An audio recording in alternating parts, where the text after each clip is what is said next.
말씀을 맞춰달라고 그랬기 때문에 30분 줬는데 이제 15분 남았거든요. 이제 15분도 안 되거든요. 근데 제가 급하면 성도님들이 더 급하죠. 저는 하여간 정시에 마치겠습니다. 가능한 대로. 예.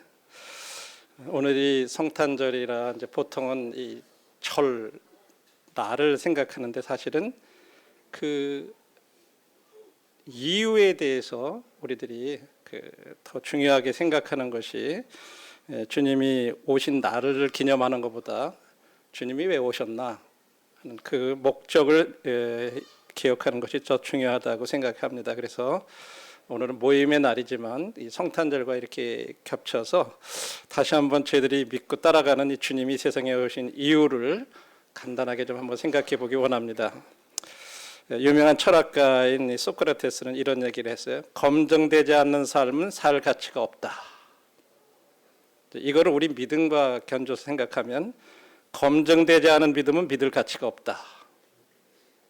이게 무슨 말인지 한번 생각해 보세요. 검증되지 않은 믿음은 믿을 가치가 없다. 우리가 지금 믿고 따라가는 이것이 진짜 역사적으로 모든 사람의 삶 가운데 검증된 그 길을 우리가 가고 있는 거 아닌가.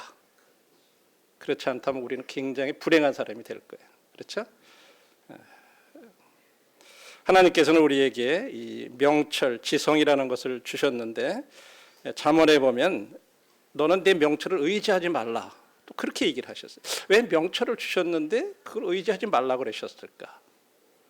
또 하나님은 우리에게 믿음을 주시고 어떤 논리적 근거에 따라서 어떤 것을 추론하지 말라.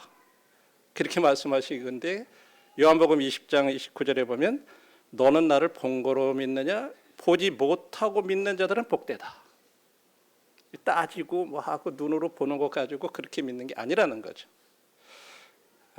주님은 우리에게 주님을 사랑하는 마음, 주님을 알 수 있는 지성, 주님을 섬기려는 의지 이런 것을 주셨다고 하는 거죠.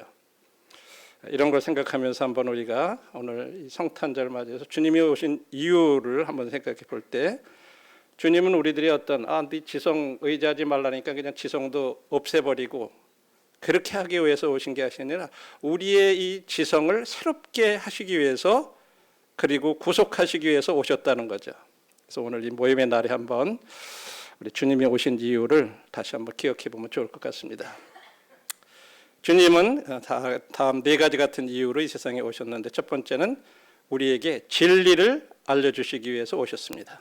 그리고 두 번째는 용서하시기 위해서 오셨어요.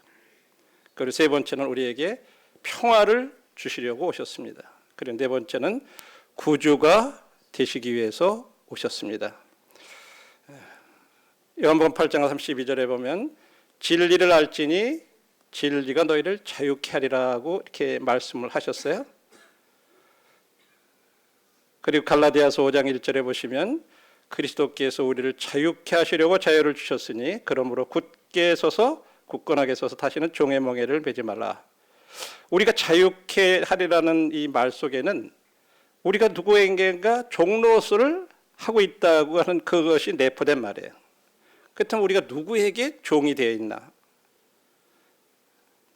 주님이 바로 그 사실을, 그 진실을 우리에게 알려주셔서 우리를 자유케 하시려고 위해서 이 세상에 오셨다고 하는 거죠. 그래서 히브리서 2장에 보면 자녀들은 혈과 육에 속하였으며 그도 또한 같은 모양으로 혈과 육에 함께 지니심은 죽음을 통하여 죽음의 세력을 잡은 자 곧 마귀를 없이 하시며 또 죽기를 무서워함으로 평생에 한평생 매어 종로로 타는 모든 자들을 놓아주려 하심이라. 우리는 지금 우리가 마귀에게 속해서 마귀의 종로로서를 하면서 마귀는 죽음이라는 것을 가지고 사람들을 계속 두렵게 한다는 거예요. 그래서 자기 손아귀에서 벗어나지 못하도록 이런 것을 우리한테 올바로 알려주시기 위해서 주님이 우리들과 같은 몸을 입고 오셨다는 거예요. 이 진리를 알게 하셔서 우리들로 하여금 거기서 벗어날 수 있도록 하시기 위해서. 그래서 오늘날 우리들이 이런 자유를 예수 그리스도 안에서 누리게 해주셨다고 하는 것입니다. 그런데 이와 같은 이 진리는 우리가 그냥 공교하게 만든 그런 얘기가 아니라고 하는 거죠. 사도 베드로는 자기 눈으로 이것을 친히 그 크신 위험을 우리가 본 자라고, 자기가 눈으로 직접 본 그와 같은 것이라고 이렇게 얘기를 했어요. 그래서 저희들이 주님 안에서 가진 우리의 믿음은 진리의 기초를 두고 있는 거예요. 믿을 만한 가치가 있어요. 기독교는 진짜로 믿을 수 있는 그런 신앙입니다.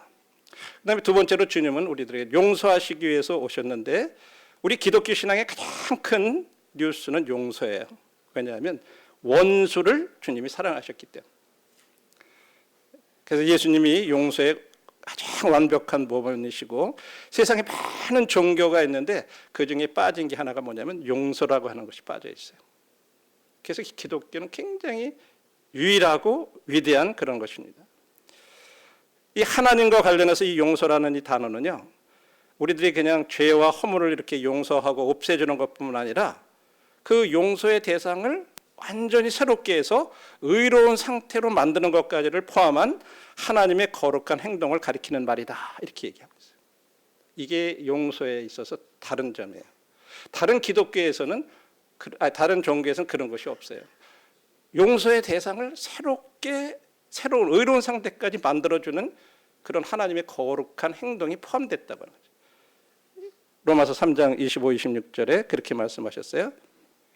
이 예수를 하나님이 그의 피로써 믿음으로 말미암는 화목제물로 세우셨으니 이는 하나님께서 길이 참으시는 중에 전에 지은 죄를 간과하심으로 자기의 의로우심을 나타내려 하심이라. 곧 이때에 자기의 의로우심을 나타내사 자기도 의로우시며 또한 예수 믿는 자를 의롭다 하려 하심이라.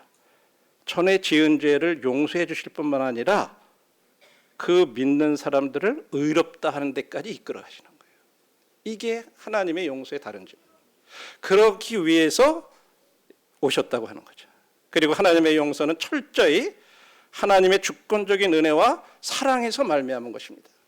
그래서 우리가 잘 아는 요한복음 3장 16절 말씀대로 하나님이 세상을 이처럼 사랑하사 독생자를 주셨으니 이는 그를 믿는 자마다 멸망치 않고 영생을 얻게 하려 하심이라.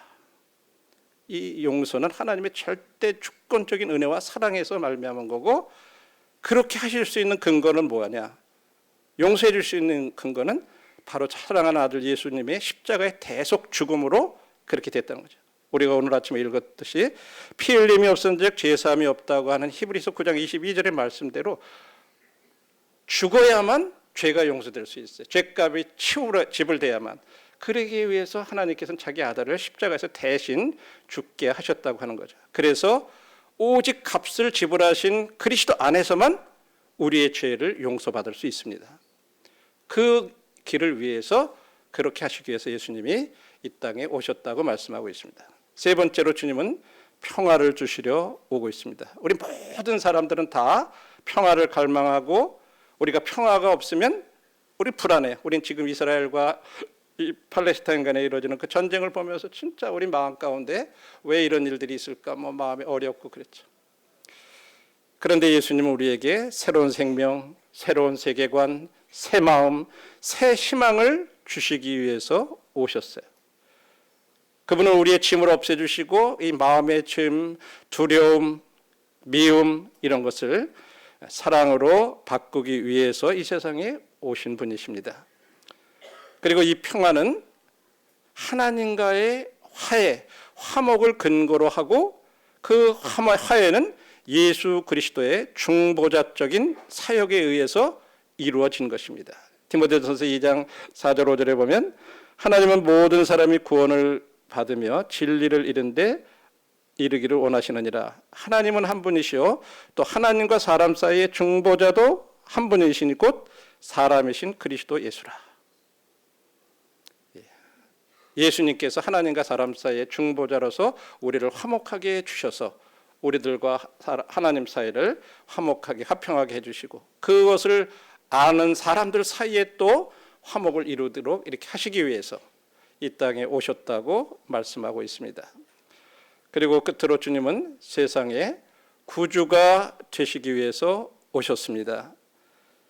눈먼 사람들 보게 하시고, 저는 사람들 걷게 하시고, 죽은 사람 살리시고, 주님이 용서하지 못할 죄가 없고요, 주님이 고치지 못할 슬픔이 없고, 주님이 제거하지 못할 짐이 없고, 주님이 구원하지 못할 영혼이 없습니다. 그래서 우리가 지금 저와 여러분들이 이곳에 와 있는 거예요. 구원하지 못할 영혼이 없기 때문에. 예수님은 이처럼 세상의 구원자라고 말씀하고 있습니다. 우리가 잘 아는 요한복음 4장에 사마리아 여인이 주님 앞에 나왔을 때 그가 요한복음 4장 41절 42절에 보면 그래요. 예수님이 말씀으로 말미암아 예수의 말씀으로 말미암아 믿는 자가 더욱 많아 42절에 그 여자에게 말하되 이제 우리가 믿는 것은 네 말로 인함이 아니니 이는 우리가 친히 듣고 그가 참으로 세상의 구주인 줄 알미라 하였더라. 이 여자가 이렇게 고백해. 온 세상의 구주인 줄 내가 이제 알았다. 유대인들만의 어떤 구주가 아니시다. 그래서 저와 여러분들의 구주도 되셨습니다. 결론의 말씀입니다. 하나님께서 우리를 이와 같은 사람의 몸을 입고 오시는 수고를 감수하셨어요. 예수님은 우리에게 진리를 증거하시기 위해서 오셨습니다. 오셔서 진리를 알려주시기 위해서. 그렇다면 이제 그분을 믿는 우리들도 그분의 자취를 따르는 자들로 세상에서 살아가야 할 거예요. 많은 사람들이 마귀의 종로서를 하면서 살아가고 있는 거기에서 벗어나도록 우리가 다른 사람들에게 진리를 증거하는 삶을 우리도 살아야 할 것입니다. 우리의 삶을 통해서 이 하나님의 말씀, 우리가 믿는 이 신앙이 진리라고 하는 것을 나타내 줘야 될 거예요. 우리가 예수님 진리시고 다 그렇다고 얘기하면서 우리의 삶 가운데 그런 것을 부인하는 삶을 살아가면 우리들의 믿음을 다시 생각해 봐야 돼요. 두 번째로 예수님은 죄를 용서하시는 분이세요. 우리들의 죄를 용서해 주시기 오셨어요. 그렇다면 우리도 용서받은 자들로서 서로 용서하는 삶을 살아야 할 것입니다. 그리고 세 번째로 예수님은 평화의 왕이십니다. 우리도 하나님과 화목된 자로서 서로 화목하게 하는 이 중보자의 역할을 하면서 살아야 할 거예요.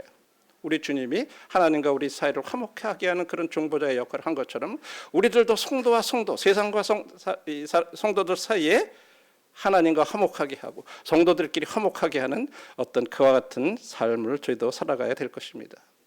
그리고 예수님은 세상의 구주가 되셨습니다. 나만을 위한, 우리만을 위한, 우리 교회만을 위한 그런 구주가 아니라 온 세상의 구주가 되신다는 사실을 우리가 기억하면서 우리가 살아가야 될 것입니다. 예, 감사합니다.